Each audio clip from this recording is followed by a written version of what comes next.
The famous game between Garry Kasparov playing with white pieces and David Navara playing with black pieces is a story about how it's easy to burn out the winning game to losing game, and I believe that you are going to enjoy this game. Garry Kasparov is playing with white pieces, as I told you, of course, and David Navara with black pieces. My name is Petr Koutný and I'm going to show you another exciting chess game. This game was played on 2017 in St. Louis, and Garry Kasparov is playing Caro-Kann defense advanced variation where white is enjoying a space advantage. Of course, the next coming moves are very well known from chess theory, but anyway, bishop on f5 is the best black's piece and at the same time the worst. And why this bishop is worst? Because he is immediately under attack and a g4 move is super strong. Of course, David Navara is fighting and he's doing his best to attack, say, undermine white's pawn center. But Garry Kasparov is on a top and played bishop e3, f4, and now beautiful move f5. That's a pawn sacrifice, but it's not for free because here Garry played g5 and bishop on g6 is blocked, is bad, it's a terrible passive, and at the same time knight on f4 is the best white piece. That's a price for one single pawn. What do you think? Is this a good white's compensation for a missing pawn? I believe that yes, and till time when this bishop on g6 is bad, it's a passive, I believe in white's full compensation and maybe white's advantage. So David play move a6, and after bishop g2, pawn on d5 is under fire and David Navara has to take on d4 and here knight c6. So now maybe it's bad to take pawn on d5 because of this variation, queen g5, and from advantage two big problems. That's usually the way of chess amateurs player, because that's bad to play position like this. Why to play this variation with weak king on e2? So I understand that Garry played queen f2. And do you know where is the difference between queen f2 and queen d2? It's a slight different, where in case of queen d2, black has a chance to play bishop c5, and that's an active piece. And in case of queen f2, of course, no more bishops on c5. Till now, Garry is doing well, and of course, he's a chess legend, one of the best chess players of all times. And David Navara played move bishop b4.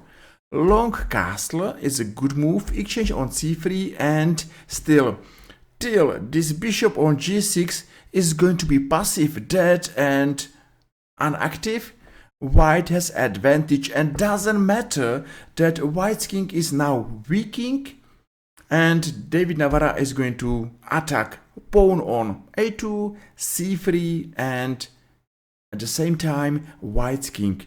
But you know, Garry Kasparov doesn't mind to be under attack because he knows and understands that in any case, in any endgame, he is absolutely fine. You know, exchange on c5, and why this endgame favored white? Because with bad piece, everything is bad, and bishop on g6 still is sick, bad, not active, and white is enjoying nice advantage. After short castle, maybe it's not great to take on c6. I believe that super strong here is a move e6. Of course, with idea not take this pawn because there is a bishop, and maybe here, maybe rook e1, take, and here I believe in white's advantage. Still, white's knight on f4 is a super strong. At the same time, bishop on e8 is a super weak. And that's a lecture. Just remember that it's important to have more active pieces than our opponent, and don't play with bad passive pieces your game. So what's happened? Garry Kasparov, up to me, unfortunately is going for this exchange, and now rook d1. Everything is fine. What's the white's plan? White's plan is to push one day his pass pawn on c4 to c5, c6, c7, and of course to play for pass pawns is the best, say usually the winning chess plan. So rook d8 happened, and now rook d6, that's active, and the difference between white's pieces and black's pieces is a difference between advantage and big problems. So, okay, David is fighting, but still, I believe that here Garry Kasparov is winning. Okay, h4, take, and king c3. White's plan is simple, just to go forward, push a c4 pawn to c5, c6, c7, and without any doubt, here white is winning. But it's important for black to go for counterattack at least one day, just to strike. Don't sit and wait, because if black is going to sit and wait, black is losing everything, everywhere, every times. That's the lecture. Believe in yourself and go for counterattack. Never ever be passive till end. So what's happened? a5 and finally rook b8. That's the plan. You know, even black's position is hopeless. Maybe it's lost. It's important to be active, and believe me that that's the last chance. And maybe winning chance. So now rook a5, active rook, and now rook e1. Okay, I believe that c6 is still great. Maybe here check, maybe here take, check, maybe e6, maybe king c5, and say still, because white is more active than black, I still believe in white's advantage. And of course, watch black's bishop on g6. That's a problem. That's a problem, and I'm enjoying this game because since beginning, Garry Kasparov had a simple chess plan, just to play against a bad piece. I hope you're enjoying this video, and if yes, feel free and press like or press follow and made my day. That's amazing game, and still it's not over. So what's happened? Garry played check, that's a good move. Now check again, and now knight d3. Oh my god, that's not good, because why to go backwards? Why not to play maybe e6 with idea to win a piece? If nothing. So, but knight d3 is a passive. Okay, now rook e3, and that's a danger pin. Garry came to d2, rook h3, check, and here now rook c2, e6, and h3. You know what's happened here? f4, and this bishop now became active, danger, and everything changed.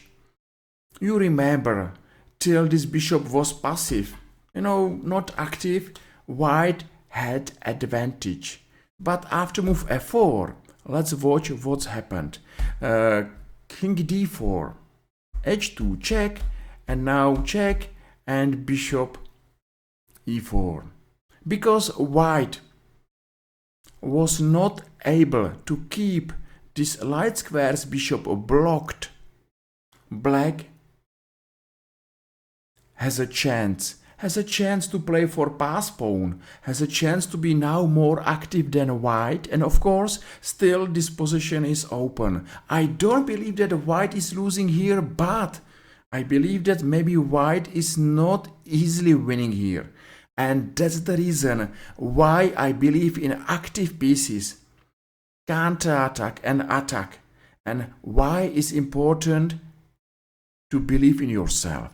Never ever never ever resign too early. So what's happened? c7, bishop b7, and of course now c8. It's not a great move here, because after c8 black has chance to take this pawn, and here black is winning. So okay, Garry Kasparov understands that he has to be active and played very well. Now to b6, and again now queen.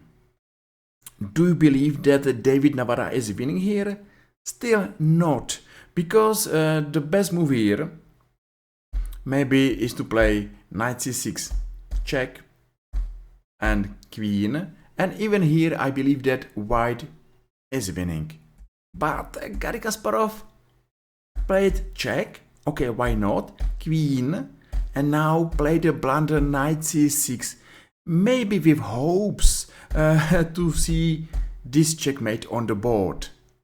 But David Navara now is on top and played queen c6, and that's a surprise. You know, everything changed, and now David Navara is winning, and he is going to beat the world chess legend, one of the strongest chess player ever, and you know, he's winning. Why?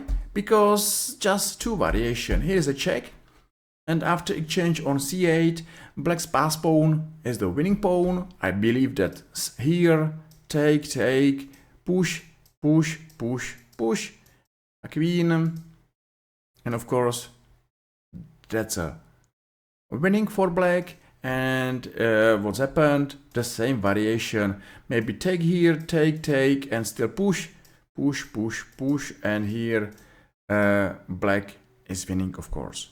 It was a nice game. I hope you enjoyed and saw something interesting, exciting, important, you know. Just fight till end, never ever be passive, and just play chess, because chess is an amazing game. I hope you enjoyed this video, and if yes, feel free and press like or press follow and made my day, and let's meet each other next time in our another YouTube chess video. See you soon, take care, bye bye.